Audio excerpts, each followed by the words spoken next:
Well, good morning and welcome to Frankly Speaking here on WYDC TV Big Fox. I'm your host, Frank Acom. We're broadcasting live from the Hesselson studio. Oh, very big announcement, by the way. A new addition to Frankly Speaking that we're very honored to have part of the team. Steuben Senior Services Fund is now going to be the sponsors of our interviews. And like a knucklehead, I didn't book an interview for the first day of that, so I want to thank specifically Steuben Senior Services Fund. Thank you. They're going to be an exciting new addition to the program. Okay, a couple comments from over the weekend that people sent in, and keep in mind you can always reach out. That number on the bottom of the screen is 24/7. Now, obviously, we're going to talk a lot about the anti-Israel protests, and many of your comments are in relationship to that. The pro-Hamas mob is controlling the administration on campuses all over, and this never should have gotten so out of control. Rather stopped at the start, and that was the problem. It escalated. Kids started to see it at other college campuses as a party atmosphere. I'll continue. They are essentially telling some students that they don't matter, and although they're at risk, they don't care. That's really what they're saying. Silence speaks volumes. Our education system has been hijacked one new hire at a time, in my opinion. It is just one more tradition, be it a high school commencement or a college graduation, that they are trying to eliminate. And I really think it's intentional to do away with all of our values, all of our traditions, and most importantly, our Constitution in the end, and that matters. Yes, obviously, we've talked about traditions in the past and the importance of community and the importance of faith and these type of things, and there does seem to be an attack on those traditions. I think it is disgraceful that university would cancel the typical graduation ceremony because of these protesters, because of the heckler's veto.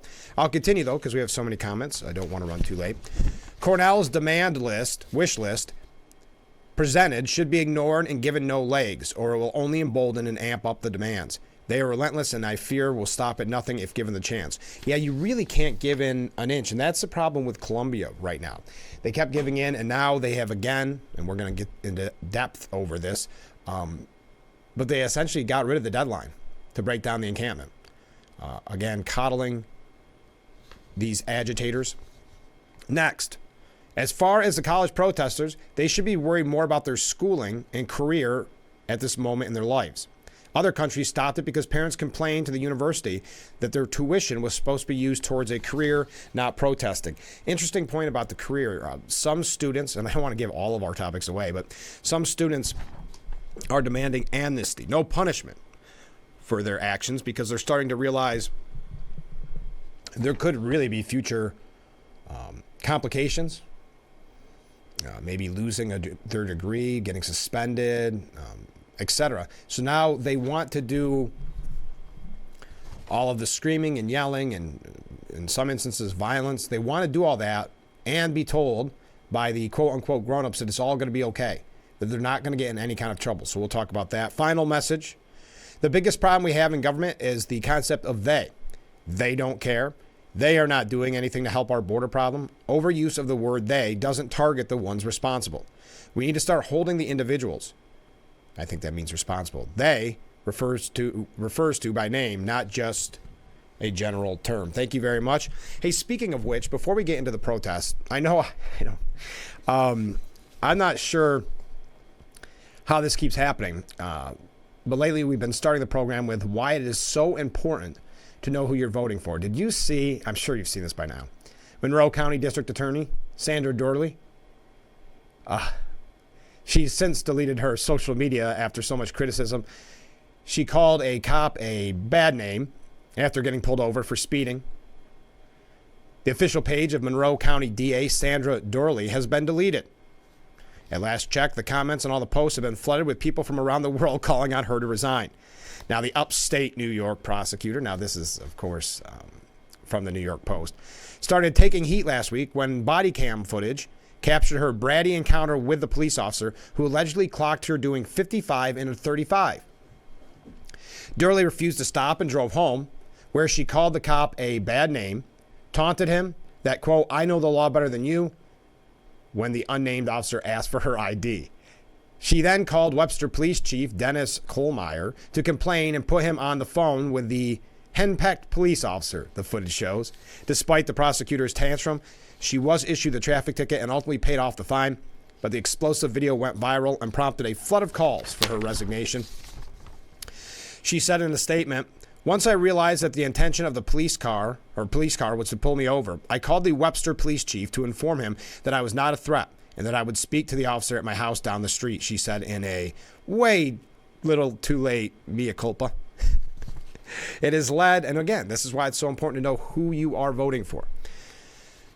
Governor Hochul has now referred her to the DA, to the commission that investigates prosecutorial conduct. The upstate New York district attorney who berated a cop after she was caught speeding was referred by Governor Kathy Hochul to a state commission tasked with investigating prosecutors' conduct on Sunday. Hochul said she requested the commission for prosecutorial conduct review the incident after body cam footage, she saw the body cam footage. District attorneys are responsible for prosecuting criminal and traffic offenses and must perform their duties with the highest ethical standards. This is the governor.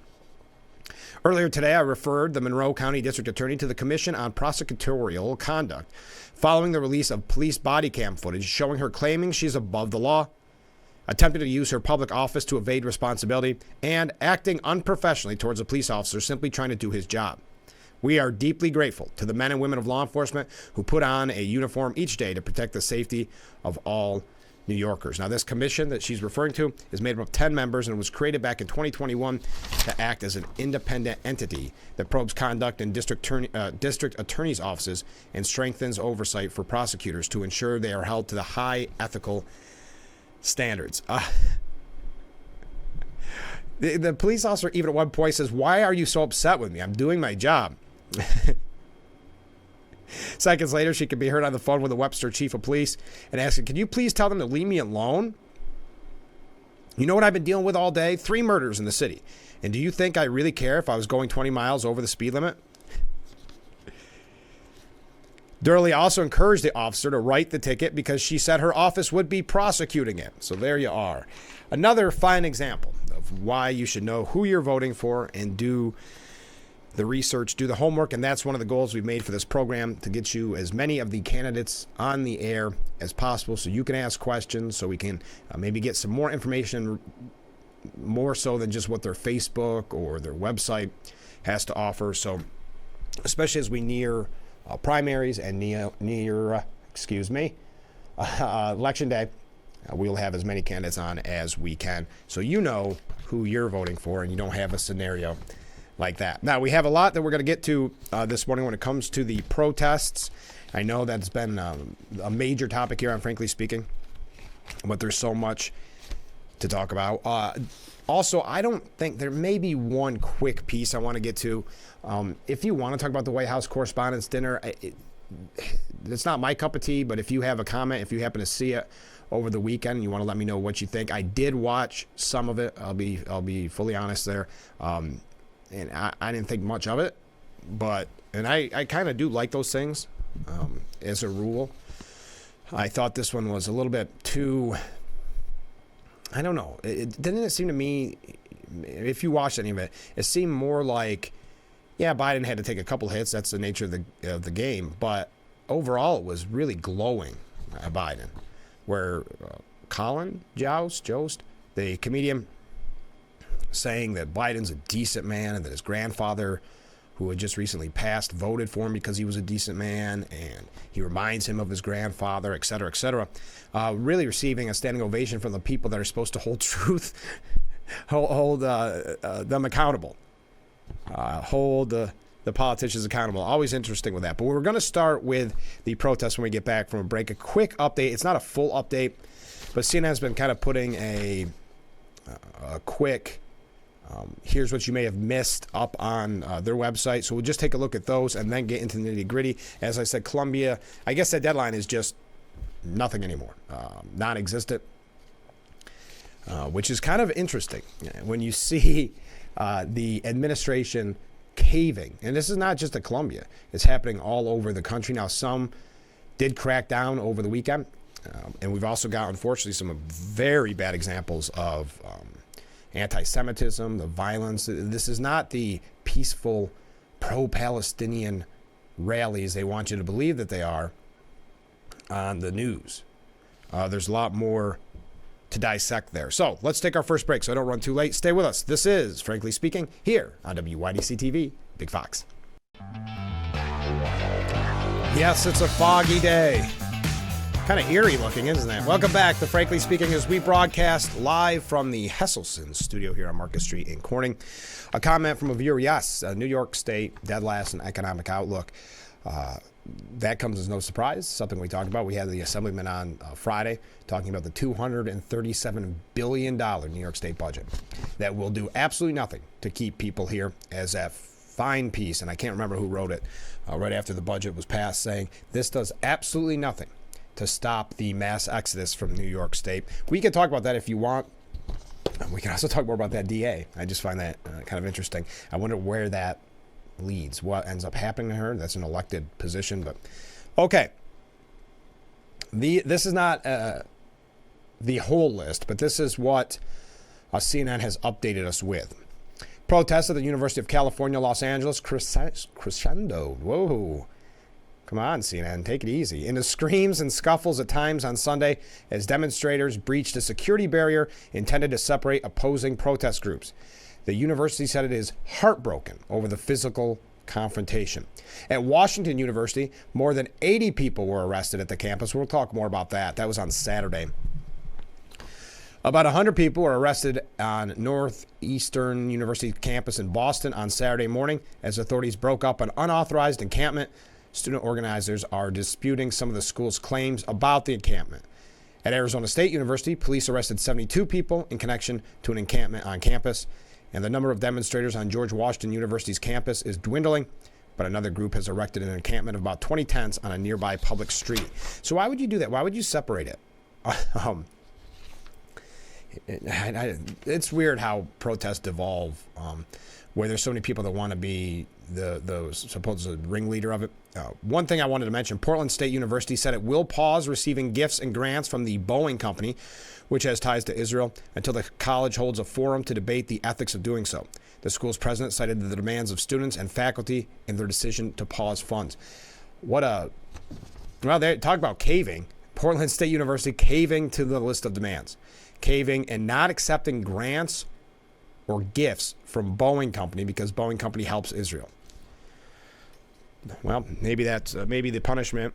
Well, it doesn't sound like they want to punish the kids, so it doesn't matter. I was going to say maybe they could say, well, now tuition has to go up, but none of these administration leaders seem as if they want to do anything. There's a few that have been arrested, that have arrested students or got involved in that way, but it's not as forceful as it should be. Like Columbia, where the students are celebrating as school officials promise no lockdown or evictions. Anti-Israel protesters are singing and celebrating as Columbia University squashed rumors of looming campus lockdowns and mass evictions over the ongoing Tent City demonstration. The school administration, which has been slammed for repeatedly bowing to protesters, said the negotiations with the students are moving forward, despite the Columbia Students for Justice in Palestine group claiming that the university was threatening to lay down the hammer. Quote, "We need to be clear. There is no truth to the claims of an impending lockdown or evictions on campus," the administration said. So right there, you've caved to the kids. They are getting their way. That's when the list of demands will grow to that person who sent that message in. Exactly right. Once you give in a little bit and they smell that blood in the water, it's time to go full bore. Three SJP. What? There's a spelling mistake here. "We will not be deterred by an administration that continues to threaten students and engage in bad faith," said SJP. Following the administration's latest promise not to crack down on the demonstrators, protesters could be seen celebrating and carrying on with songs and chants at the encampment. "Say it clear, say it loud. Palestine will make us proud." That's a new chant. Haven't heard that one. The protesters appear to be in for the long haul after already more than a week of demonstrations, with students seen handing out bags of chips, fresh pasta, fried chicken, and even offering vegan and kosher options. One Jewish student at the protest, who identified himself as Jared, said he stands alongside the demonstrators because he believes Jewish safety requires Palestinian liberation. We don't feel safer if there's a government full of violent people that claim to do things on our behalf that commit atrocities. Wow. Everyone is pretty gross. Pretty gross, said one student, talking and referring to the protesters' hygiene. Some of the protesters also appear to tout the fact that they were arrested during the initial police raid. See, that's goes back to the point. They care the most. See, they were the ones that got arrested. So they can brag about it. They can put it on social media, and they look like the quote-unquote most woke. One side over a tent read, "Bold, beautiful, arrested." Yeah, it's just going to grow. Now, there's where is it? Yad Vashem chairman Danny Dillon said when thousands of Columbia faculty, staff, and students call for the elimination of the state of Israel and the abolition of Zionism, you must take a stand. A great moral conflict was delivered to your doorsteps. Rise to the occasion, lead with moral principles, not only administrative regulations. Speak up. And that's what's so troubling when you have the faculty involved, that they are saying we don't care about this population of students and their safety and what they feel. We are only focused on the disruptors, the agitators.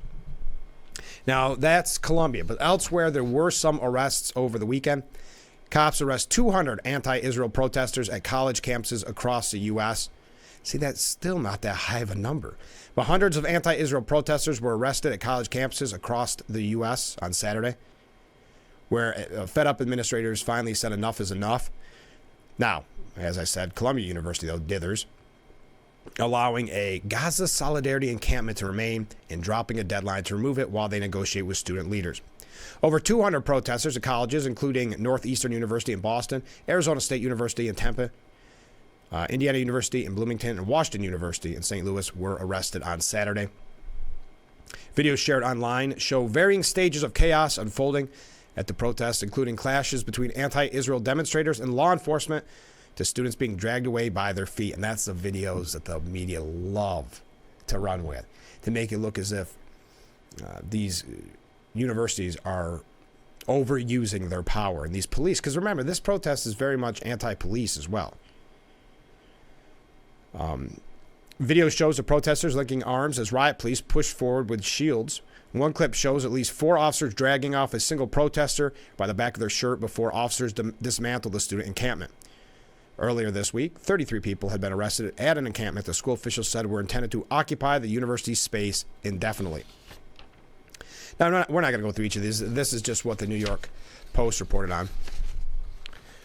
Over 700 protesters have been arrested on college campuses across the country since April 18th, when Columbia first called in the NYPD to try and clear up the encampment.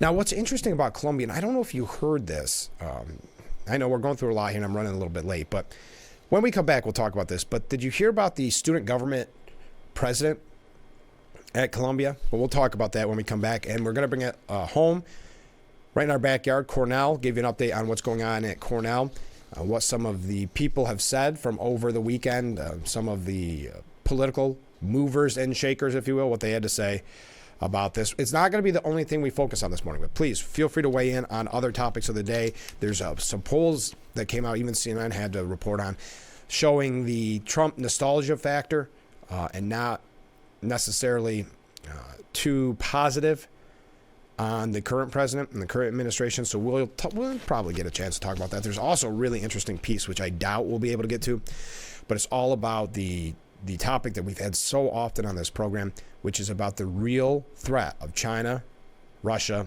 and Iran.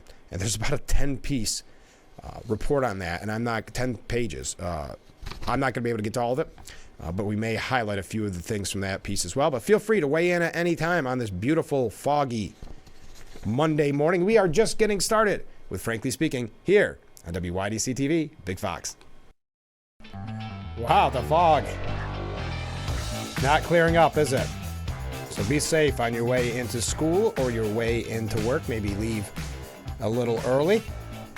But it's kind of eerie. Well, we are back with Frankly Speaking, broadcasting live from the Hesselson studio here on Market Street in Corning. So Columbia University has elected an Israeli student, Maya Platik, as the new student government president for the year 2024-2025. That's according to the organization Students supporting Israel. The election of an Israeli student for the role comes as the Columbia campus experiences an overwhelming wave of anti-Israel protests and encampments. Platek has been determined to speak up for Jewish students on campus as a member of the SSI, an organization that aims to allow for a pro-Israel voice on college campuses.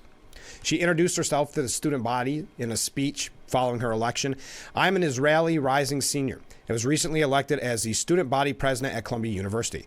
As Columbia hits a peak of anti-Semitism and anti-Zionism, I am honored to have been elected as next year's student body president. More than ever before, it is critical that our voices are heard and our safety is protected. So that's good news. I don't really know. Well, Columbia University has also been slammed with unprecedented levels of anti-Semitic activity, according to the Jerusalem Post, including violent behavior against Jewish students. Platek spoke out against the anti-Semitism and anti-Israel sentiment throughout the campus, saying, our classmates and professors choose to manipulate history in order to demonize us as people have done throughout history. They choose to rewrite our identity in order to justify terrorist regimes. They choose to cheer in our pain and in our suffering. And they choose to delegitimize the only Jewish state in the world when there are dozens of Christian and Muslim ones. They choose to advocate for our removal from the campus over our nationality. That is discrimination. Yes, the administration at Columbia and other universities have proven that they do not care about the safety of the Jewish community. They only care about, I guess, keeping these cash cows happy, these agitators at these elite universities. Thank you, everybody, by the way, for the waves. We're off to a pretty good start on waves this morning. Oops, forgot to add the last one. And we had the one on the street during break. I forgot. Okay, out of Cornell. I've got to say, when we reported on Cornell last week, and this is coming from the Cornell Daily Sun, when we reported on it last week, I mean, talk about late to the party. Seemed to not really have that full Cornell protest spirit, that Ithaca spirit. Well, Cornell has suspended 4 student protesters, temporarily suspended. This was on Friday, it looks like, at 3:08 p.m. The university notified the 4 students about their suspensions in an email obtained by the Sun. And it was signed by the Office of Student Conduct and Community Standards. 3 of the suspended students, well, you don't need to know all their names. But what's interesting is 2 of the protesters, their suspension threatens their legal status in the country. Now, talk about a punishment. Wow. Yeah, because they wouldn't be going to school. That's very interesting. Students are being charged with unauthorized use of university property by engaging in or facilitating outdoor camping on the Arts Quad without approval, failure to comply with university directives to remove the unauthorized encampment, unreasonably loud chants and behavior, failure to disperse from the Arts Quad, and staying past 8 p.m. on April 25th, the initial deadline to leave given by administration. The suspension is effective immediately pending a resolution of the underlying conduct action. According to the Cornell Student Code of Conduct, suspended students do not receive credit for their coursework this semester. Class attendance, participation in examinations, and utilization of university premises and faculties may be withdrawn. During the suspension period, the students will not be allowed on campus except for special cases. International students who face suspension could enter violation of their F1 status. If students are found in violation of United States immigration law, they may be required to leave the United States if they're not able to enroll as full-time students, either in their current situation or current institution, or a transfer institution. Wow, that's very interesting. It's interesting, too, when you have protesters from different countries in that scenario. What do you think of that? Kind of hard to take. Well, it is a protest, supposedly. This is anti-Israel, but it seems to be a lot of anti-American, anti-police rhetoric, too. And we're going to talk a little bit later on about some of the violence that we've seen, some of the anti-Semitism that we've seen. But isn't it interesting that really the pushback, and I know I mentioned this on Friday, but I find this really interesting that there's more concern, at least from the media and the talking heads, that police are being called, not about the hate and the vitriol that these students are spewing. Got a comment from a viewer here. Good idea for temporary suspension. I think so too. I mean, these are the kind of punishments that are necessary. I know we could bring it into the New York State budget issue, but I know Hasty believes that stricter penalties, stricter discipline does not stop people from committing crime. I believe in this case it absolutely will. I believe in all cases it will. But in this case, I absolutely believe if you start seeing students suspended, having their immigration status hurt in some way, for lack of a better term, I think some students may say, wait a minute, maybe we ought to go back home. And that's why a lot of times when they are dispersed and some are arrested, the numbers dwindle. Because, yes, it's all fun and games and you get your picture, but you don't want to have to make that call to mom or dad that you just blew their tuition money that year because you got suspended.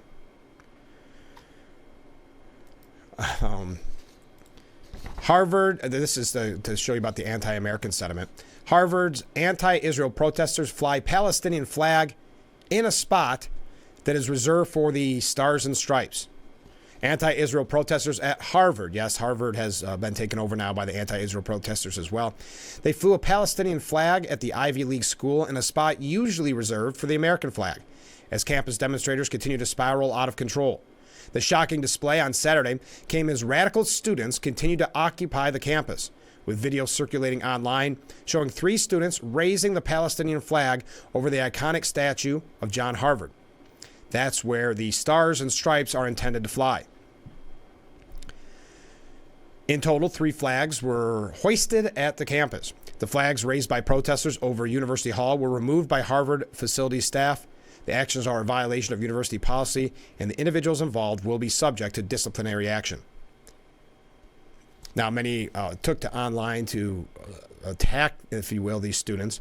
These pro-Hamas protesters' sole agenda is to eradicate every Western value and every basic human right while establishing an Islamic Sharia law regime. They are starting with the Jews in Israel as their main objective and will continue with the entire West. It's not a fight of Israel against Hamas. The fight is between a culture of life and a culture of death. Wake up. We have a really good piece, actually, ironically, from a Cornell professor talking about how this has infiltrated college campuses. That I'll get to a little bit later on. I don't want to miss that one, though. This is where the National Guard needs to be called in, Mark Isaacson wrote. On the other hand, with our representatives in Congress waving Ukrainian flags, it's not as if these young people have great role models. Now, the outlet said there was no U.S. flag flying at the time of Saturday's incident and said the Stars and Stripes is typically hoisted at 7 a.m. from Monday through Friday and lowered at 4 p.m. for proper storage. Well, needless to say, this is happening at college campuses. That's why I'm just all over the country throughout the weekend. That's why I'm trying to go through some of them quick. I know it gets a little bit confusing on which college we're talking about. Cal Poly Humboldt slams the lawless behavior of anti-Israel protesters that it has nothing to do with free speech. The university said its issue was not with the protests itself, but with the ongoing unlawful occupation of campus buildings by students and non-students. The protesters' objectionable actions, the university said, including such criminal acts as vandalism, theft, destruction of state property, and intimidation of university employees. What about the intimidation of students, too? Why is there a population, in this case the Jewish student population, why are they not only being overlooked, it's met with a shrug by the media and people covering this? I'll continue.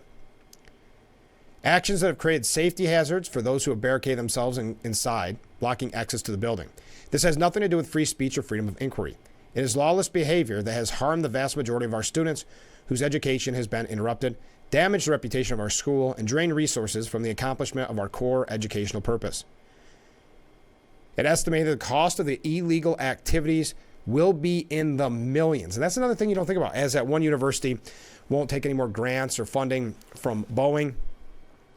You don't think about the cost to all this, the safety, the security, the cleanup, these type of things. Quote, that includes damage done by theft, vandalism, and graffiti, and the supplies and personnel needed to repair that, in addition to the loss of revenue from disruption to university operations. But the true cost has been the disruption of the education of our students who came here to learn and get a college degree. As I mentioned, I wish I remember who said it, because I quote it so often. These students come to colleges today not to learn, but to teach. They believe, they know it all, so to speak. But it's not just students. Yes, it's the grown-ups as well. Green Party presidential candidate Jill Stein arrested during the protest at Washington University in St. Louis. I told you we'd talk more about Washington University. Yes, Jill Stein, you may forget that she's running. It's RFK Jr., Jill Stein, Cornel West are the three biggest third-party names, RFK being the biggest. Jill Stein, you'll recall, ran, I don't think she ran last go-around. Wasn't it just in the Hillary-Trump race? Don't quote me on that. I can't remember if she did last time or not. But far-left Green Party presidential candidate Jill Stein was arrested a day after she was confronted outside of Columbia University. The physician-turned-activist and politician was among the more than 80 people arrested after the large group refused to leave the private university's campus. Footage posted to Stein's X account showed police detaining and escorting the 73-year-old Pole away from the protest. Stein's campaign manager, Jason Call, and deputy campaign manager, Kelly Merle Kay, were also arrested. Quote, "We're standing here with the students at Washington U, standing up for our constitutional rights, standing up for the American people who want to end this genocide now." Stein's account said Jill and others were attempting to de-escalate with police before they began arresting people. "It's shameful that the university administration are condoning the use of force against their own students who are simply calling for peace, human rights, and an end to a genocide that the American people abhor." Stein's arrest comes a day after she was confronted by Jewish protesters outside the Columbia University gates on Friday morning, who ripped her as being in the minority and representing the 1% of Jews in opposition to Israel's war against Hamas. We're going to tell you about what another third-party candidate had to say. Who could that be? Well, you'll find out after this. We've got to take a short break. Stay with us. This is Frankly Speaking here on WYDC TV, Big Fox. And we are back with Frankly Speaking here on WYDC TV, Big Fox. I'm your host, Frank Hagan. We are so RFK Jr. discussed the protest on college campuses over the weekend. He was at a rally in Oldbrook. First of all, I support free speech. I think speech, even when speech is appalling to me, when it's reprehensible, when it makes no sense, people ought to be able to say, ought to be able to voice their concerns. But he says he doesn't understand what the rationale is behind the calls for a ceasefire in Gaza. Though he labeled himself as very pro-Palestinian, he said, "I don't see how people want to have a negotiation. Every ceasefire has been used by Hamas to rearm, to regroup, to raise the banner, and do another surprise attack on Israel." Absolutely. There was a ceasefire on October 6th. And that's a great point that Kennedy, and I wish others would make as well. The ceasefire is just a way for Hamas to strengthen. Kennedy also called anti-Semitic threats against Jewish students on campuses unacceptable. If you're going to protect people who are non-white from abuse because it makes them feel unsafe, they need to do that with Jewish students as well. Speaking of RFK, did you happen to see that he was in West Seneca? You may recall I brought this up on the program, probably a month or so ago, to kind of promote it if you were interested in going. And if anybody went, please let me know. But Robert F. Kennedy Jr. drew about 350 to West Seneca. He's controversial. He has a famous last name. His candidacy may determine who's the next president. Who wrote this? It's archived on John Harris. It's archived on Empire Report this morning. And on Saturday, Robert F. Kennedy Jr. was at Koteki's Grandview Grove in West Seneca to speak at the event sponsored by the Constitutional Coalition of New York. More than 300 people attended the $50 per seat event, listening to the independent presidential candidate lecture about vaccines, environmental protection, constitutional rights, and health and politics. After a brief story about his first trip to Buffalo when he was 10, Kennedy launched into a 40-minute speech about the country's national debt, involvement in wars, and his priority of ending the chronic disease epidemic. None of the presidential candidates are going to talk about this, and none of them are going to do anything about it, he said. It's really interesting to me. Oh, he also said, this is a good point by Kennedy. If you don't think the government is lying to you, you're not paying attention. I like how when they write about Kennedy, and whatever your opinion about Kennedy is, I just never thought we'd see a day where the media would be in full attack mode on any Kennedy. But obviously, they have been, because they're afraid that he's going to take votes from Biden, who already has some really big uphill battles to get over, such as this new strain of anti-Semitism in the Democrat Party. and the anger at him for his support of Israel, even though he's weakened on that, and many other issues. That's just one that has him very concerned. So now they're concerned that RFK Jr. could be the deciding factor. So every piece says that in there. Every piece tells you about his controversial past statements. Now, Kennedy's campaign is racing to get his name on the ballot in all 50 states and the District of Columbia, something that won't be easy as an independent candidate. Kennedy has reportedly officially qualified for ballot access in 3 states, Utah, Michigan, and Hawaii, and his campaign has claimed it had enough signatures to get him on the ballot in several other states. Now, if you're curious, if you're a political wonky person like me, New York is among the more difficult states to get on the ballot as an independent, requiring a minimum of 45,000 signatures during a narrow 6-week window that ends May 28th. Now, did I hear, I think I heard this on Friday, that Biden is going to be open to debating the president, which still shocks me. I'll believe it when I see it. I've been saying from the beginning I don't think there'll be presidential debates. But if there is, doesn't that mean, if you look at the numbers, Robert F. Kennedy Jr. should be invited to participate in those debates? Well, in an interview with the Buffalo News this week, Kennedy said his campaign has volunteers working in almost every county in New York State to collect signatures. In the campaign's first week of gathering signatures, Kennedy said they were able to collect 10,000. We're going to shoot for about 80,000. Campaign volunteers were busy gathering signatures at Saturday's event as attendees drank coffee and munched on donut holes while waiting for Kennedy to arrive. I'm not going to go through what all the people there, but Kennedy's controversial views.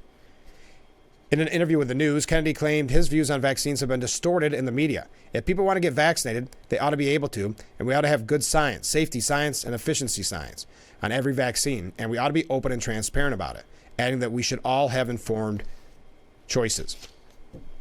Then they go through and show all these things that they believe is controversial that he said. But in this speech, he didn't even talk about the vaccine. Instead, he honed in on his economic issues such as affordability and specifically the unavailability of housing for an entire generation of kids. Anyway, could Kennedy determine the winner? Sean Donahue, an assistant professor of political science at UB, said Kennedy's views don't fit in one particular basket. I think he has some views that are more liberal and some views that are more conservative, more aligned with Trump. That means Kennedy is a hard candidate to figure out, making it difficult to know whether he will take more voters away from Trump or Biden. Well, I think the way that they've been attacking him in the media, they've got to believe he's taking away more from Biden. Anyway, we're not going to go through the group that invited him, but Robert F. Kennedy Jr. drawing in about 350 to West Seneca says the government is lying to you. Let's take a short break. We'll be right back with Frankly Speaking here on WYDC TV, Big Fox. It's a foggy morning. As we broadcast live from the Texas Studio. Thank you so much for joining us. I'm your host, Frank Lincoln. We're talking about Robert F. Kennedy Jr. and his stance on the protest for South Palestine. Jill Stein protesting once got arrested for the cause. Well, Sanders, Bernie Sanders, former presidential candidate, pushed back on Benjamin Netanyahu's claims that protests on college campuses are driven by anti-Semitism. In an interview on Sunday morning, Bernie Sanders said the vast majority of the American people are disgusted with Netanyahu's war machine in Gaza and do not want more aid sent to Israel. While Sanders said he acknowledges anti-Semitism exists. Oh, my music's playing too long. I apologize over that, folks. I don't know what's happening. Okay, thank you. So Bernie Sanders saying the vast majority of the American people are disgusted with Netanyahu's war machine in Gaza and do not want more aid sent to Israel. He acknowledges anti-Semitism exists and is growing in the United States. He said it's not anti-Semitic for protesters to hold Netanyahu accountable for his actions in Gaza, which he says are unprecedented in the modern history of warfare. Sanders said Israel's widespread destruction of homes and infrastructure in Gaza and the death toll of more than 34,000 people, according to the Enclave's health ministry, it's unbelievable that they keep sharing that propaganda number, is the reason why people want the Israeli government held accountable. When you make those charges, that is not anti-Semitic. That is reality, he said. We do have to pay attention to the disastrous and unprecedented humanitarian disaster taking place in Gaza right now. I just got to say, though, why is it always completely ignored that Hamas attacked Israel on October 7th? You notice that's never a part of the talking points? I know we've got to take them in a short break, but that never seems to be a part of the discussion. that it's all Israel's fault. It's kind of like what we have here in this country. Blame America first crowd, blame Israel first crowd. That's why these protesters are very similar in their hatred of Israel and America and Western values. As a matter of fact, a quote-unquote guerrilla journalist says she was beaten by anti-Israel protesters at City College because she had an American flag. She was waving an American flag. We're going to talk about that when we come back. I don't want to run too late because we have just one more break to take in this hour. Yes, the 2-hour edition of Frankly Speaking. As you may have I'll probably mention it again in the next hour as well. But I want to thank Steuben's Senior Services Fund for now being a part of the program here. They're going to be the sponsors of our interview. And I look forward to hopefully talking to them soon so we can find out more about the Steuben Senior Services Fund. But we're really proud to have them as a part of the program. If you know anyone that would like to advertise during Frankly Speaking, you can always reach out. Well, there's still the roof cam available, things like that. You see the number on the bottom of the screen. Reach out at any time. We'd love to support your business. Okay, we got to take a short break. Stay with us. This is Frankly Speaking here on WYDC TV, Big Fox. And we are back with Frankly Speaking here on Big Fox. As you see, it is foggy out there. Please be careful on your way into school or your way into work. So this guerrilla journalist, she calls herself, her name is Amy Horowitz. She learned the hard way, according to New York Post, that waving an American flag on a college campus is the fastest way to make enemies these days. Yes, do you realize how negatively you'd be perceived if you fly an American flag on college campuses? If that doesn't speak volumes about the indoctrination that's been happening at these colleges and universities. Amy Horowitz, a self-described guerrilla journalist, said she was beaten, headbutted, and punched by an angry mob of anti-Israel protesters on the uptown campus of CUNY's City College of New York. The aggressive reception came after Horowitz showed up to the protest, the anti-Israel encampment, armed with an American flag. His cameraman, I'm sorry, Amy, it must be a man. I apologize. There was no picture here. His cameraman caught the wild 4-minute melee on video, but the footage does not show what led up to the brawl. I was violently attacked by more than a dozen people for carrying a flag, he said. There was no commentary, no question. I didn't say a word, and they just descended on me. The filmmaker's video exposing indoctrination in higher education often go viral, including his shocking December video from San Francisco State University, reportedly revealing college kids pledging money to kill Jews. Horowitz said his goal at CUNY was to expose a level of hate festering within the encampments, but he got more than he bargained for after he was allegedly assaulted by competing sets of mobs. I had no idea it would get so violent so quickly. Though he never said a word about Israel or identified himself as Jewish, Horowitz, who was repeatedly told to get the blank out of here, admitted he was scared, adding that the adrenaline was super kicked in. He's heard on video saying, I'm an American, I want to go to campus, you can go, we'll say, elsewhere. Chalking up the protest to anti-Israel ideology alone is naive, he says, noting that the connection between anti-Israel and anti-American sentiment has never been clear. And that's the statement we've been making. And that's why we focus so much on this program about these protests. If you Venn diagram those who hate America and Israel, it's the same exact circle. It's the same side of the same coin. That's how clear the connection is. So we're not going to go through more of what he had to go through, but you get the idea. And it goes back to our point that we've made time and time again. The anti-American sentiment is running rampant, very much so, along the anti-Israel sentiment. There's even places like the far left Daily News that is calling this out, this violence, this anti-Semitism, this hate. Now, if you look at some of the media coverage from over the weekend, it's glowing. A lot of people in media love protests. They harken back to the sit-ins of the 60s and like that. And so they support these type of things. So they never really present it for what it is. In this case, anti-Israel, anti-Semitic, violent protests. They don't talk about the hate being spewed, the vitriol being spewed. They cover it as pro-Palestinian protests. And then they show the negative side of the protest, which is, of course, the police showing up and arresting students for breaking the rules. Now, students are demanding, we're going to get to that a little bit later on, one of their demands is amnesty, because they're starting to realize there could be real consequences for their actions, meaning future employment issues, meaning maybe not getting that degree that you and your parents paid for, all because of this of wanting to get arrested so you can get the most social media attention. So we're going to talk about this in the next hour or two. That's not our only topic, but we are going to kind of just talk a little bit more about this because there's a couple of really good pieces that I want to get to at the top of the hour. All right, so later on in the week, we're going to have many guests, so I hope that you will tune in. Last week was a lot of fun. Thank you to everybody who reached out to tell us how much they enjoyed Assemblyman Phil Palmisano being on the program. Yes, we enjoyed having Phil on. There was so much to talk about the New York State budget. And yes, it is pretty depressing, the $237 billion budget, as we've said over and over again, that will not keep people from leaving.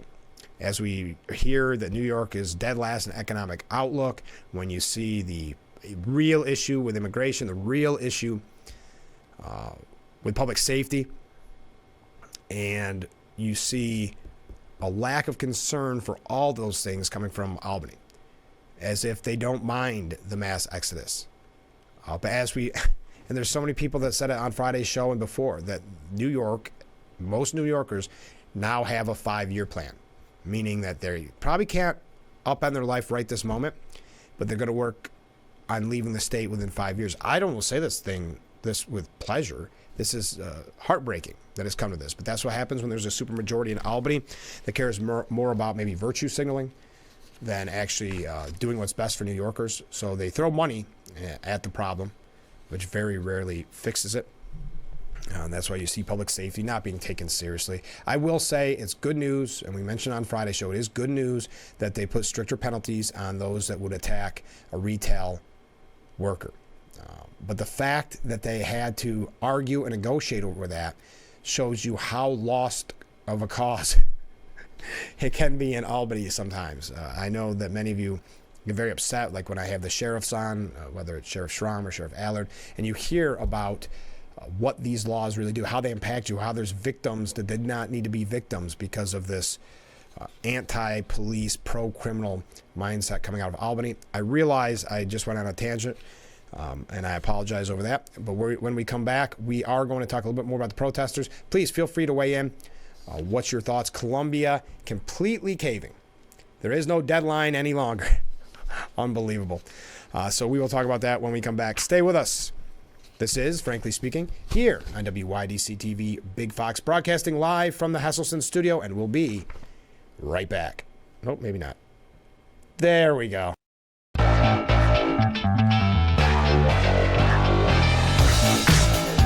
Hour 2 of Frankly Speaking here on WYDC TV Big Fox. I am your host, Frank Acom, and we are broadcasting live from the Hesselson studio. Thank you so much for joining us. If you are just joining us, we've been talking about the anti-Israel protests going on throughout college campuses throughout the country. Columbia showing, I would almost say, what not to do by caving, no longer having a deadline for when the encampment needs to be torn down, these type of things. You're seeing that throughout the country as well. Well, coming from the Daily News, which the Daily News, if you're not familiar, is far left. It is left. Who's the name on this? Kayla Bamberger. Bamberger?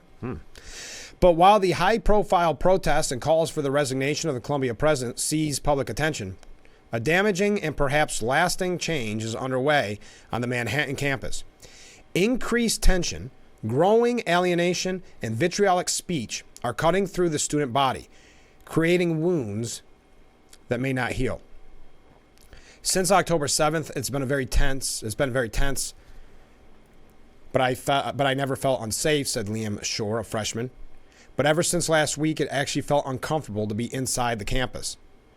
This semester, Shore said he witnessed his roommate, who is Jewish, wear a shirt with an Israeli flag to a counter-protest and get slammed into a building just outside the campus gates. Wow.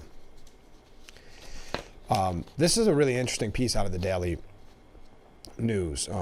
Some Jewish students who fear the protests on or around campus or are otherwise unwilling to participate in this new reality of campus life will finish their classes online. Others, more defiant, set up small demonstrations with a series of hostage posters and an Israeli flag. I cannot walk around my own campus looking visibly Jewish without preparing myself for the possibility that someone might spit on me or attack me, said Noah Fay. I'm furious that we now go to a school in a police state. I have to go through checkpoints just to get to class. But I'm not mad at the police because of it. I'm angry with the students who have put us all in this position. I'm angry with the administration for letting them. I didn't even think of that point, the security checkpoints. Yes, and the students, the agitators who are causing, for instances, on some college campuses for graduation ceremonies to be canceled, they don't care. It's a very ego-driven protest. They just want the attention on social media, show that they're the most woke in a shocking topic. We've created a university within the university. There's really a sense of unity inside the encampment, and I haven't felt as safe as I have for the last week. Okay, said one student. It feels like the trust in the administration has been so far eroded, I'm not sure what steps it can take to regain that trust. Jewish students who have joined the encampment said they have also been the subject of vitriol for their involvement in the protests. I know that some of us have been called disgraces. I've been called self-hating. I've been called neurotic. Anyway, you get the idea. The attacks on students, the administration signaling that they do not care if a certain group of students feel safe or not. Graduation, one of the primary memories of togetherness a student will experience in college, is scheduled to take place May 15th on the lawns. Its location remains in limbo as the demonstration continues. It's hard to imagine in 15 days this will be over, said one of the students. Yeah, then what do they do? They're kind of the anticlimactic. Well, maybe the faculty will still protest. Do students that aren't graduating, are they going to still stay there throughout the summer? Or when does this fade away? It's also going to be interesting how this trickles out into, quote unquote, the real world, when you'll start to see protests like this, maybe locally, at high schools, because it is almost a fad. Think of it that way.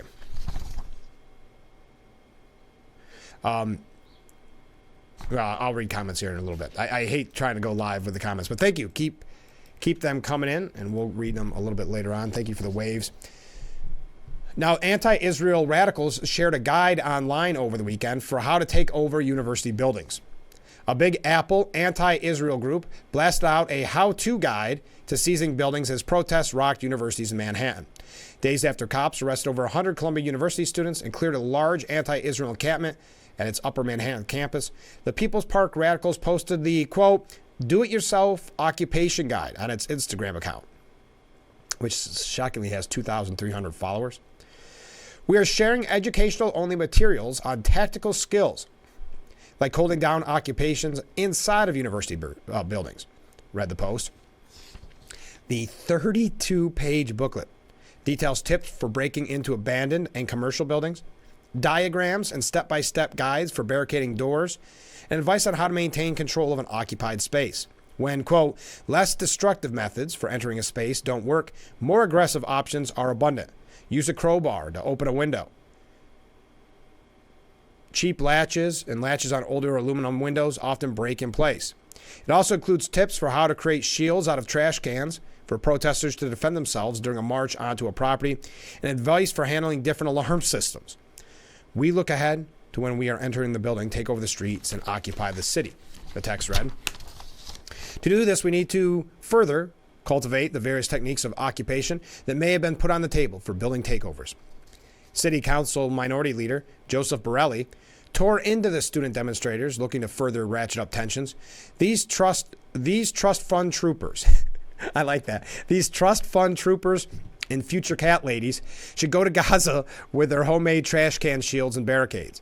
I'm embarrassed for their parents, especially ones working second jobs, so their loser kid could go act a fool. Wow. City Council Minority Leader Joseph Borelli not missing any punches there. Wow, he's not taking it easy. I like that. Trust fund troopers. What did that Fetterman, the senator out of Pennsylvania, what did he call him? He said, I don't have much faith in pro-Hamas pup tents.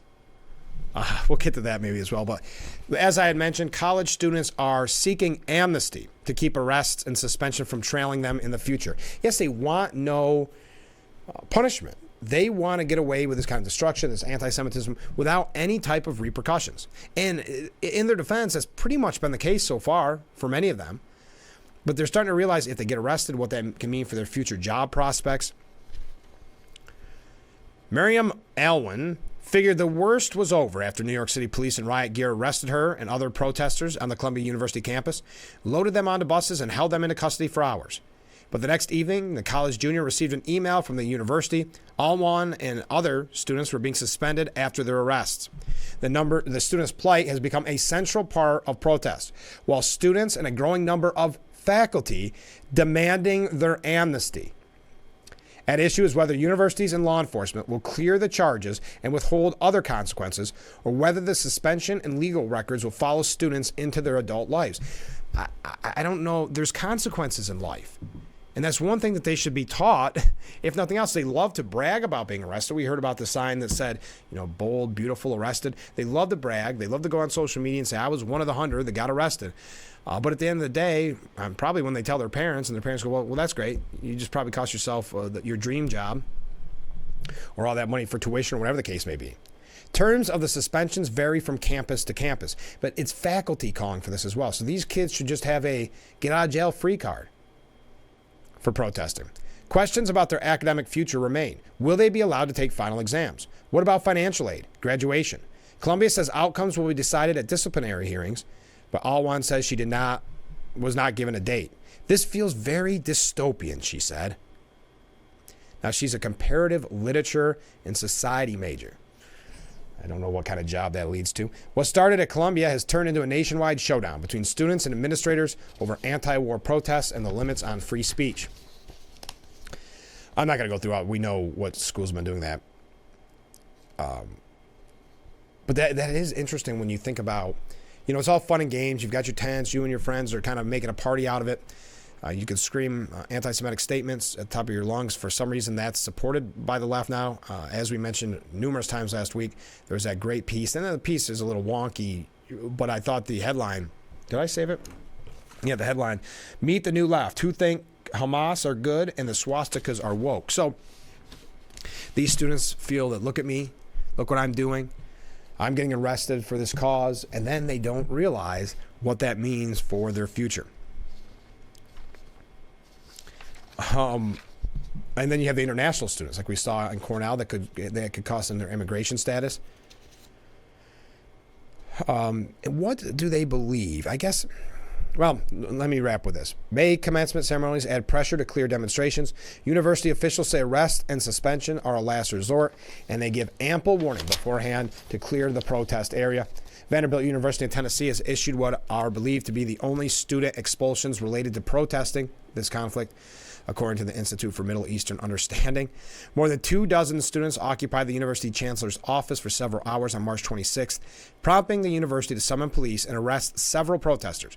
Vanderbilt then issued 3 expulsions, 1 suspension, and put 22 protesters on probation. So now they are demanding amnesty. Oh, I knew we were going to get a little bit of this. Any other news besides the protest? We are going to get to other news besides the protest. Just wrapping up. So I appreciate that. There is other news out there. But just giving you a rundown of what we're seeing from over the weekend. We do have to take a short break. We'll probably talk one more segment about this because there's a couple pieces I just want to kind of pass along to you. Then we're going to get to the presidential race, talk a little bit here about Trump, a little bit about Biden. If you want to talk about the White House Correspondents' Dinner, we can. I may have something on that a little bit later on, just a thought or two on that later on. We also, if we have a chance, got some international news. So stay with us. This is Frankly Speaking here on WYDC TV. Big Fox. We'll be right back. Yeah, I screwed up. Hit the wrong button. But I'll tell the truth. Sierra, interview sponsors, student senior services, program. Okay, this is what I was going to mention. By the way, we're going to wrap up the discussion on protest. I just got a couple last statements I think worth mentioning. Then we're going to talk about the presidential race. What did you think, just quickly, what did you think? Miranda Devine says, we finally found an issue that unites the country. Trump's potential VP pick shooting her dog. You heard this story about the South Carolina governor. She's got a book coming out called her name's Noam, called No Going Back. Well, in that story, in that book, she talks about shooting her dog. a 14-month-old puppy that she hated. This has been a lot of... The song is still loud, huh? Thank you. Sorry about the song being loud. We were just talking about the Gnome book where she is discussing shooting her dog. I'd be curious to see what you think. Does that disqualify her now for being VP? She seems to love telling that story, and we're going to talk about that maybe a little bit, but I wanted to put that question out for you now. Do you think that's the end of her in the VP race? Thank you about the music. I'm not sure.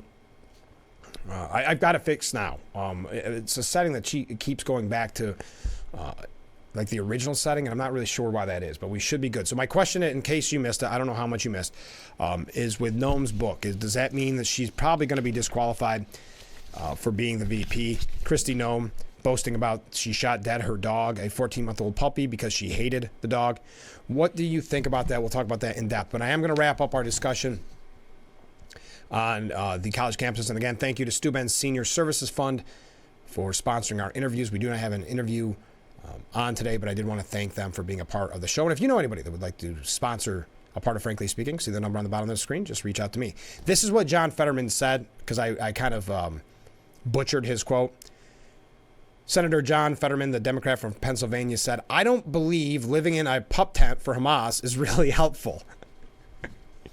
It's a great American value to protest, but I don't believe living in a pup tent for Hamas is really helpful." I like that line.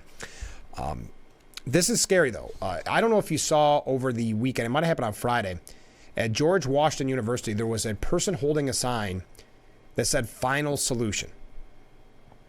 That fits neatly with Columbia protester leader Kamani James, who said Zionists don't deserve to live, and be grateful that I'm not going out and murdering Zionists. Yes, he actually said those, apologized after it went viral. Yes, protesters all across the nation generally claim to simply oppose Israel's utterly non-existent genocide of Palestinians, though some of the kids admit they're not really clear of any of the actual facts or even what some of the language they're using means. But the fact is that the movement kicked off within hours of Hamas's October 7th terror attack on rave-goers and other innocent lives in Israel, with rally posters highlighting the terrorist paragliders and Western cheerleaders, including many faculty at Columbia and other U.S. universities, praising the atrocities days before Israel went into Gaza, aiming to stomp out the terror network. And early rallies featured ample anti-Semitism, verbal and physical attacks on visible Jews. Fine, the tents only went up months into the war, but the main news that prompted them is just the news media's constant relaying of Hamas's claims. Yes, they use Hamas's claims of Gazan deaths. They use their PR person. Figures that are blatantly made up. Sadly amplified by Team Biden's baseless, politically motivated talk of Israeli excesses. Israel's war is entirely just. The protest movement consists entirely of the malevolent and idiotic Nazi equivalents and their enablers. And it's the ones who know what they're doing who are calling all the shots. I thought that was a really good piece by the New York Post editorial board. Yes, here's a comment from a viewer. She is done as VP, meaning Christy Gnome. She couldn't take it to a shelter or rescue. I'm sure there are a lot of people that would have taken that puppy. Yeah, I don't see any way you come back from that. I'm not sure how. Her name was thrown around a lot on the VP nod. I will say that. But I'm not sure if that was who Trump was considering. We'll talk a little bit more about that. Really interesting history piece if you are a history buff. Raphael Madoff wrote for the New York Post. Columbia's students once rallied against Nazis. Now they cheer for them. And he goes through the history of rallying against Nazis, now praising them, as it was mentioned, that I mentioned on Friday. Now, this isn't specifically at a college campus, but where they are actually defending the use of swastikas as graffiti on a synagogue, saying, well, it used to be a symbol of hate, but because of that, now it's something that stands against hate. Can you imagine that? And that's why, and I've been highlighting that I was going to bring this up all morning, Cornell professor. Yes, Cornell. They are protesting. If you didn't catch the 6 o'clock hour, I think it was, 4 people arrested. 2, it could really affect their immigration status.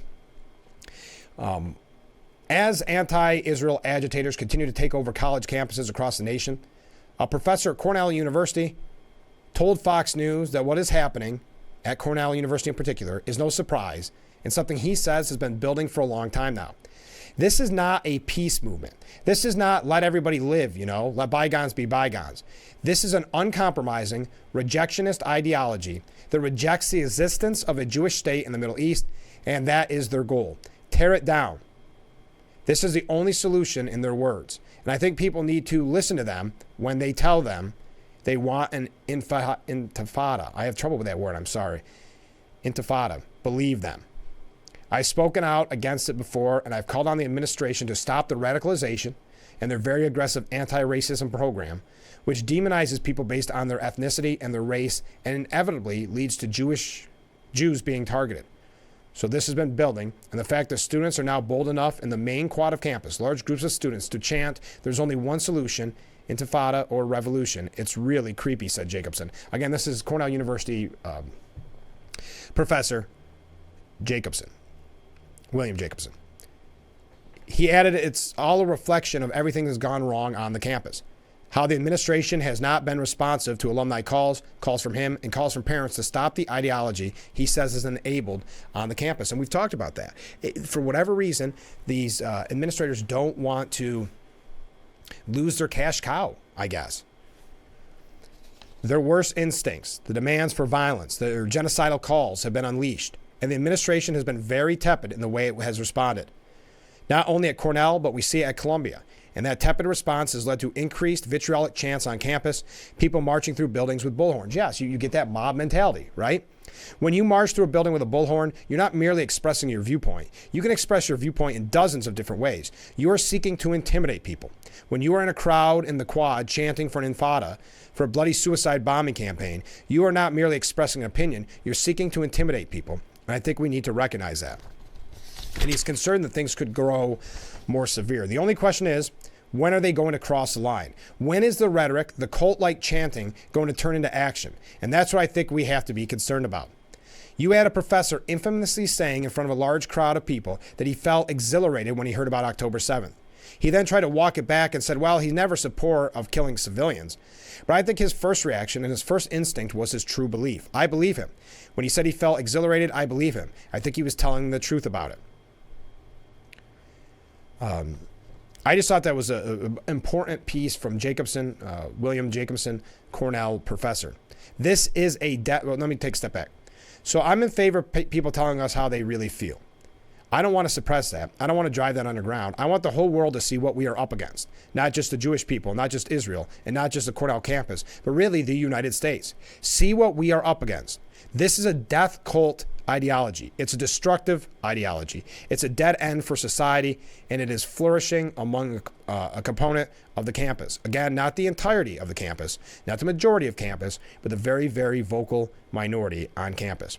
I think when we look at the videos of chants for an end to intifada as the only solution, I think in many ways that was Cornell's Charlottesville moment. People need to recognize the hatred that is underneath the supposed peace movement. And it's something that we need to talk about, and the schools need to address, and the school needs to come to grips with. All right, so there's that. Okay. So here, I see this is getting a lot of attention. With Kristi Noem saying in her book that she killed a 14-month-old puppy because she hated the dog. So far, the comments, why would she ever say anything about shooting a puppy? Doesn't make much about her character. Yeah, I don't know why she liked telling that story. It's not, first of all, why would you include it in your book? If nothing else, don't you remember how they used Mitt Romney putting his dog on the roof as a negative talking point? Now you're bragging about it. Miranda Devine, well, there's other comments too, but thank you for that comment, viewer. Noem is no longer an option. I like your other point. Yes. I personally would never hurt a dog. Trash our country if you like, or have an abortion, that's okay, but hurt a dog and the world's coming to an end. I'm telling you, it's a prime example of the media being able to kind of destroy a Republican, so that's why they're going to go with it so much. I do think it ends her chances of being VP, but then again, who knows? You never know, and I'm not saying this in a negative way. You just never know with Trump, right? You never know what to expect. He could go out of left field and pick her. But Miranda Devine said, we finally found an issue that unites the country. Just about everyone is disgusted with Kristi Noem for boasting that she shot dead her dog, a 14-month-old puppy she said she hated. If the South Dakota governor thought any publicity was good publicity in her bid to be Trump's vice presidential pick, she was sorely mistaken with this horrible disclosure. The story comes from Noam's upcoming memoir, Not Going Back, in which she says she took her female German wire-haired pointer Cricket to a gravel pit on her farm and shot it dead for being less than worthless. Weirdly enough, she somehow believes that this shows that she can make the tough decisions, the strong political decisions. I don't get it. The dog's crimes, what was the dog's crime for which it needed to be executed? Cricket ruined a hunting trip by chasing birds and, quote, having the time of her life, and then on the way home attacked a local family's chickens.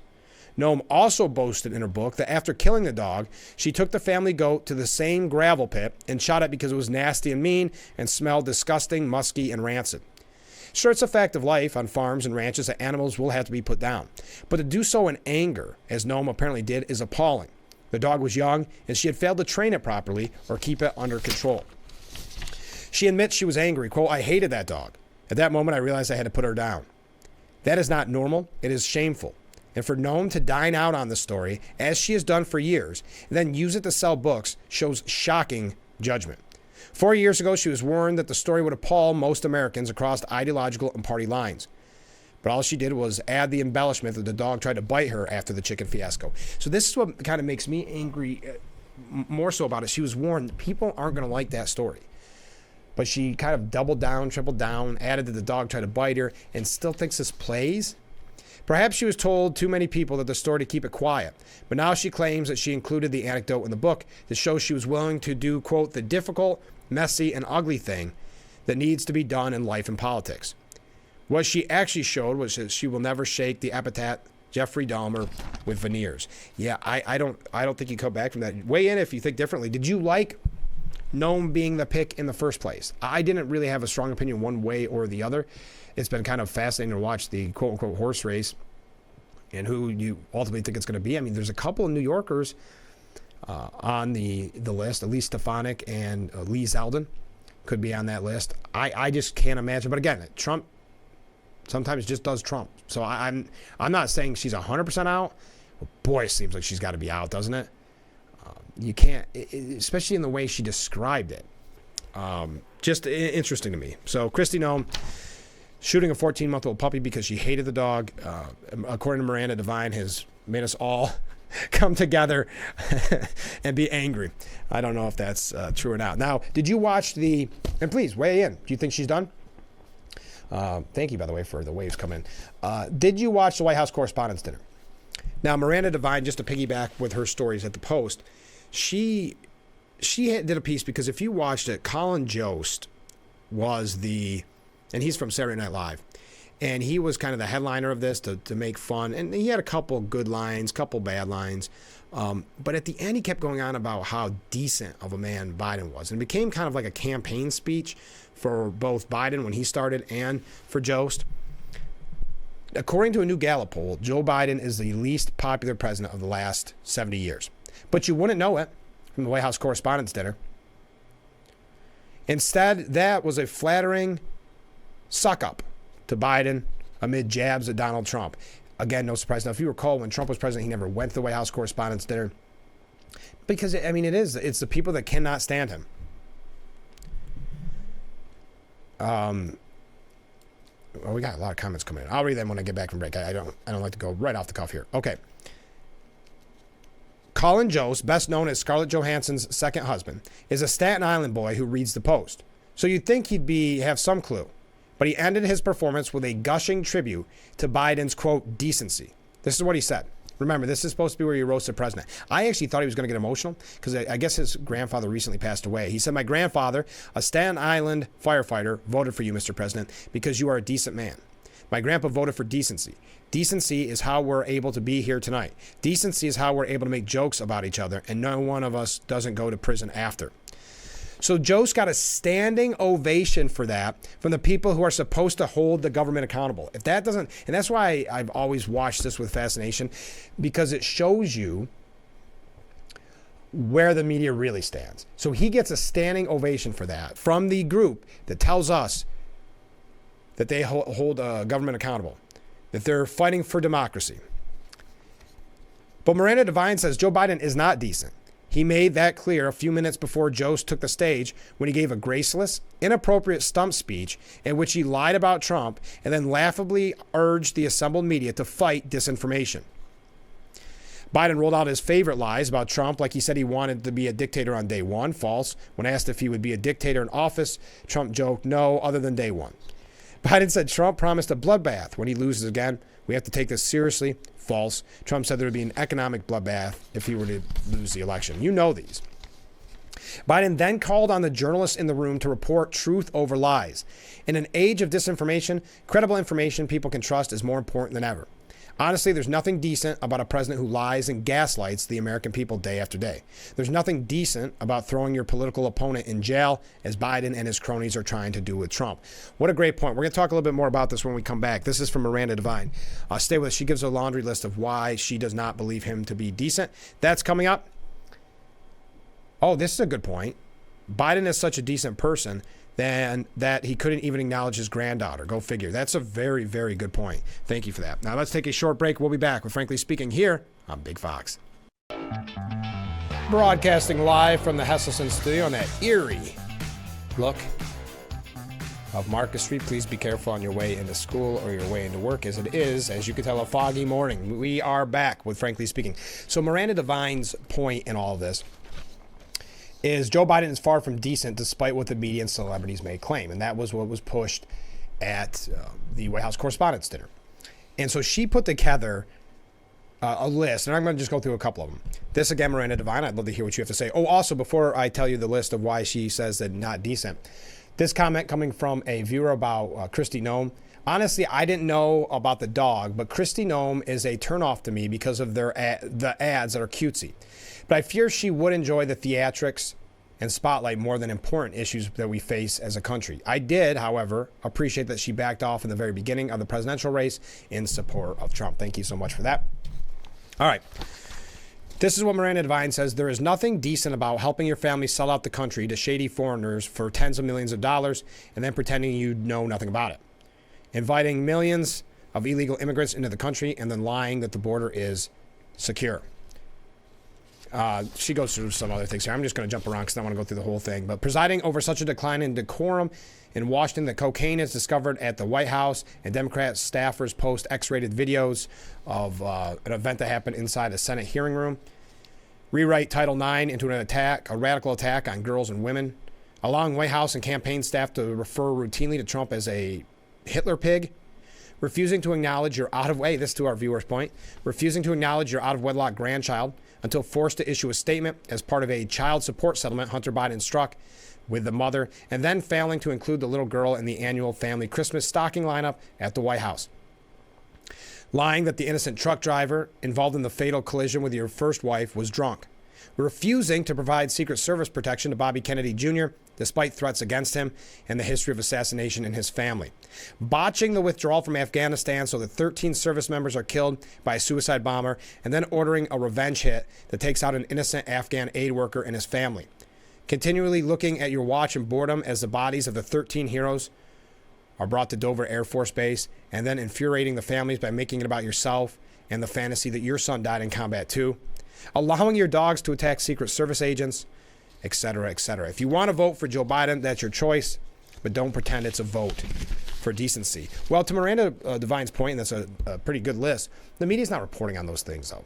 She is, but it's not as if many people that support Biden would know of any of those. You really have to be, in the know. But that was just an example of how much the media just love the Democratic Party, love Biden, giving him a standing ovation for his decency. Comment here from Ken. Frank, I couldn't stop laughing when Biden was praising the legacy media for reporting the truth to the public. I know. Isn't it funny? But you see their bias when they attend events like that. I thought Eric Trump had a very good point here. He warns that Biden could be hit with charges for the White House cocaine if the Supreme Court rules against immunity. That's an interesting point. No one ever really got in any kind of trouble for that. Eric Trump warned that if the Supreme Court brushes aside presidential immunity, prosecutors could line up a case against Biden over last summer's White House cocaine debacle. He further cautioned that if his father fails to win his bid for absolute immunity, then the floodgates could be open to a flurry of prosecutions against other presidents. They'll probably go after Joe Biden for having cocaine in the White House. They'll go after Biden for raiding his opponent's home. They'd probably go after him for literally 2 weeks before the 2022 primaries, literally depleting the the reserve, so he could lower gas prices. Now, that's kind of an interesting point. There are people that are going to benefit are big firms in Washington, D.C., because they're going to go after every single president. They will start with Obama, Fast and Furious, right? Where he gives 2,000 weapons to cartel members. Where do you want to stop? Are they going to go after George W. Bush for lying about weapons of mass destruction? The floodgates are going to open, and I guarantee you, Joe Biden will not have 1 foot outside of the White House doors before they start going after him legally and ruthlessly, Eric Trump said. Interesting point there. So pose a question to you. Will he be charged? What do you think about the Supreme Court and the immunity case? Do you think it's interesting, the discussions? I don't think it's going to be a full immunity for the former president or for presidents, but time will tell on that. Also, we had such great comments. What do you think about Kristi Noem? Is her VP potential done now that she's admitted to killing her 14-month-old puppy? That is what the media is reporting on that story, not necessarily that she's done for the VP pick, but I haven't heard anybody defend her or say that she would be the right choice after this. Did you see over the weekend, it was one of those stories that came out, I think Friday, and I thought, boy, I would have loved to talk on the program about this, about the Karine Jean-Pierre, how supposedly, and that's the press secretary, supposedly kind of a behind-the-scenes cloak and dagger type movement to get her out. They hate the fact that she gets up there and just reads pre-written lines from her folder, from her book, from her binder. So a lot of people behind the scenes saying she's not going to be a good enough defender of the president, do a good enough job as it nears Election Day. So I'm going to tell you a little bit about that because they've responded to that when we come back. But first, we have to take a short break. Stay with us. This is Frankly Speaking here on WYDC TV, Big Fox.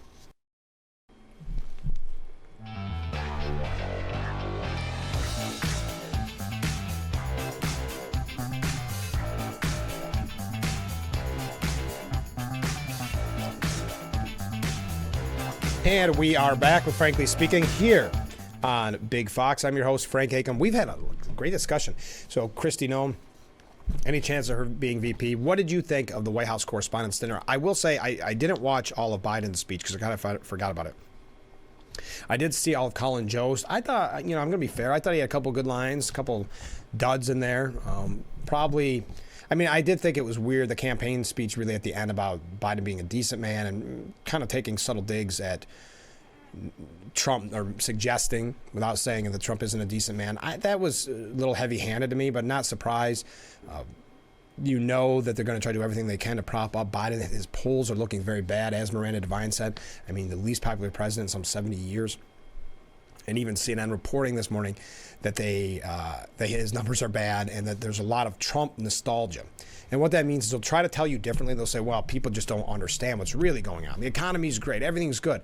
But what nostalgia for the Trump era is, it's the peace and prosperity at a time when you have basically wars going on throughout the world. We've got the real threat of China, Russia, and Iran, and a Cold War scenario. We've got all of that. And not to mention our grocery bills. There's no surprise why the polls are reflecting what they're reflecting, and there's no doubt why the media is trying to say, never mind what you believe, never mind what you feel, never mind what you see. Trust us, trust our numbers. But I wanted to mention this with Karine Jean-Pierre. It was reported, I believe it was on Friday, that there was kind of this underground movement in the White House to get her out. Well, White House Press Secretary Andrew Bates forcefully rejected the claim from multiple sources with knowledge of the plans, which include longtime Biden senior advisor Anita Dunn, supported by White House Chief of Staff Jeff Zients, recruiting prominent outside Democrats to urge Jean-Pierre to voluntarily make her exit. Not only are these claims wildly false, but the reality is the polar opposite. Karine has never approached by anyone with such a message. She spends 4 hours preparing every day, and neither Jeff nor Anita did any such thing. Both have been unflinchingly supportive of her. Now, according to the Post's sources, Jean-Pierre's bosses were unhappy with her habit of reading prepared answers directly from her binder, which they viewed as falling short of making an adequate case for President Biden as he prepared to launch his re-election campaign. I'd agree. I don't watch enough of them. I see the clips like all of you. I didn't realize that's all she does is read from binders. I saw a good back and forth. I don't remember what it was about last week, but it's just literally she flipping to the page she needs to be on.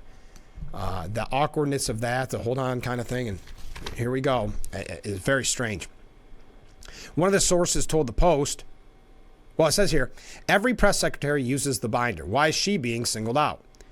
One of the sources told the Post that the effort included having outside people, Jean-Pierre knew and trusted, convince her it was the right time to move along and that it would make sense for her career to leave at around the same tenure as previous secretaries, about a year and a half. The other source told the Post Jeff and Anita are trying to find Karine a graceful exit in an effort to avoid removing her against her will. Wow, there's a huge diversity issue, and they're afraid of what folks are going to say. She has been pretty consistent in telling people from the minute she got the job that she's going to stay through the election. I think Karine has decided to stay come hell or high water, and that's that. Both sources went on to tell the Post that the press secretary relied too much on her notes to be able to provide the quick-thinking pushback needed in the role, with one arguing that she doesn't have an understanding of the issues, despite Jean-Pierre thinking that she's doing an amazing job. I don't know how you could think you're doing an amazing job. So most comments saying, no, this is ridiculous. I don't know. Just kind of fascinating to see the long knives come out. Now, Lindsey Graham was on State of the Union over the weekend saying that the charges against Trump are political, we'll say garbage. I think the court's going to find that presidential immunity exists for President Trump, like every other president. But we've got to be within the scope of being president. I think they'll send it back to the lower courts to find out exactly what actions fall within presidential immunity and what are considered personal. I think that's the way this will end. There'll be some immunity for some of the actions. So it sounds to me like they're saying that the scenario does not justify immunity, that kind of scenario, an attempted coup. Lindsey Graham said there is no absolute immunity. Yeah, there will be immunity, but there's no absolute immunity in the Constitution. It will be a legal analysis. The president needs to be protected. We don't become a banana republic here where we prosecute, our political opponents, which is really going on in many jurisdictions. I think all these trials are political. I think it's selective prosecution. I think what's going on in New York is an outrage. That case is 8 years ago. They created a crime just for Trump. I think it's selective prosecution for political purposes. I think it's all, we'll say, garbage. Absolutely, I think we're going on, what was going on with Donald Trump is weaponization of the law. I know we're going through quite a few things here. I don't want to run too late. The 2 hours go so quickly together. I think most people have written this off. They're going to focus on their problems, not a bunch of cases brought by liberals against Trump. Yeah, I don't think it has the impact. As a matter of fact, many have said it's probably helpful to Trump in the long term because it's convinced a lot of people say, enough is enough. This lawfare, this weaponization of the legal system. Yeah, she has her binder. Biden has his note cards. There is no independent thought to this administration. The binder thing was very weird. I guess I had never really thought about it, but I was watching a video last week and she's going through and trying to find what page when someone asked her a tough question. I know that they all use binders. I don't remember anyone ever relying on it that heavily to word for word quote what is said in the binder. Oh, did you see that Trump and DeSantis met for hours in Miami? Some are suggesting, I think it was Drudge Report. Drudge Report is very, very anti-Trump. But Drudge Report saying it's to help with money, to help with donors, maybe get some of DeSantis' donors. During the several-hour meeting, DeSantis agreed to help Trump as the GOP's presumptive presidential nominee tries to close his fundraising gap. DeSantis, who was convincingly reelected in 2022 before launching an unsuccessful bid for president, has built up a formidable network of wealthy donors who could be helpful to Trump as the general election campaign heats up. News of the meeting was first reported by the Washington Post, who said the get-together between the two rivals was orchestrated by Steve Witkoff, a Florida real estate broker known both to Trump and DeSantis. It is always kind of weird. I'd love to be a fly on the wall, wouldn't you? To see kind of the awkwardness that could be there. Some of the things, it's the same with Ted Cruz, with some of the things that Trump said about Ted Cruz, and then having that meeting that first time, it's got to be awkward for both of them. It would be kind of interesting to be a fly on the wall for just a few moments. We got to take our last break of today's show, so stay with us. We'll be right back to wrap things up here on Frankly Speaking.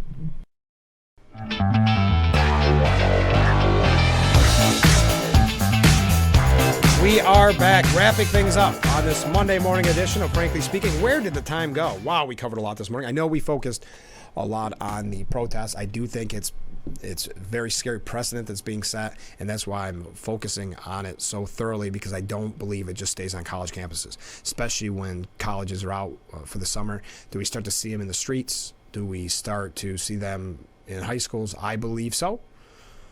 I hope I'm wrong, but I believe so. Okay, so Trump holds a comfortable lead over Biden despite his legal woes. Again, I think the legal woes help him in many cases. As most find President Biden's term a failure, according to a new poll. The poll conducted by SSRS and released Sunday found that 49% of registered voters backed Trump over Biden, Biden's 43% in a head-to-head matchup. Biden's number was at 45% as recently as January. And as I mentioned before, the least popular president in something like 70 years. Republicans now are more unified around the idea that Trump's presidency was a success than Democrats are that Biden's has been one. I mean, think of the peace and prosperity at least we had under Trump. And now look at the world on fire.